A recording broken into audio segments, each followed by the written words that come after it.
Reading Electrical Schematics. Welcome to the Electricity Forum Training Institute, or EFTI, a trusted leader in electrical training for the North American power industry.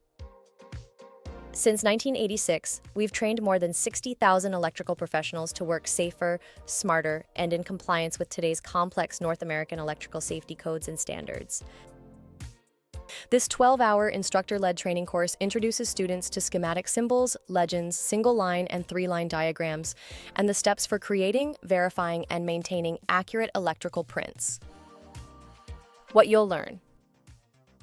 Students will learn how to identify and interpret schematic symbols, understand DC and AC circuit diagrams, create and maintain single-line diagrams, and use schematics for troubleshooting.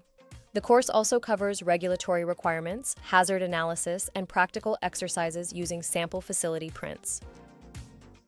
This course combines structured lectures with exercises and circuit examples.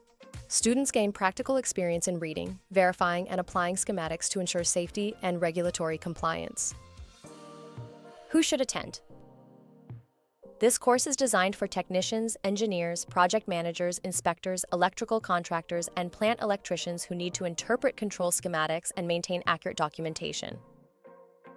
This course comes with a Reading Electrical Schematics Training Certificate, 1.2 CEU credits, 12 professional development hours, 100-page Basic Electricity Handbook, and a $100 coupon toward future EFTI training. Build confidence in schematic interpretation and improve your troubleshooting skills. Register today for EFT's Reading Electrical Schematics training.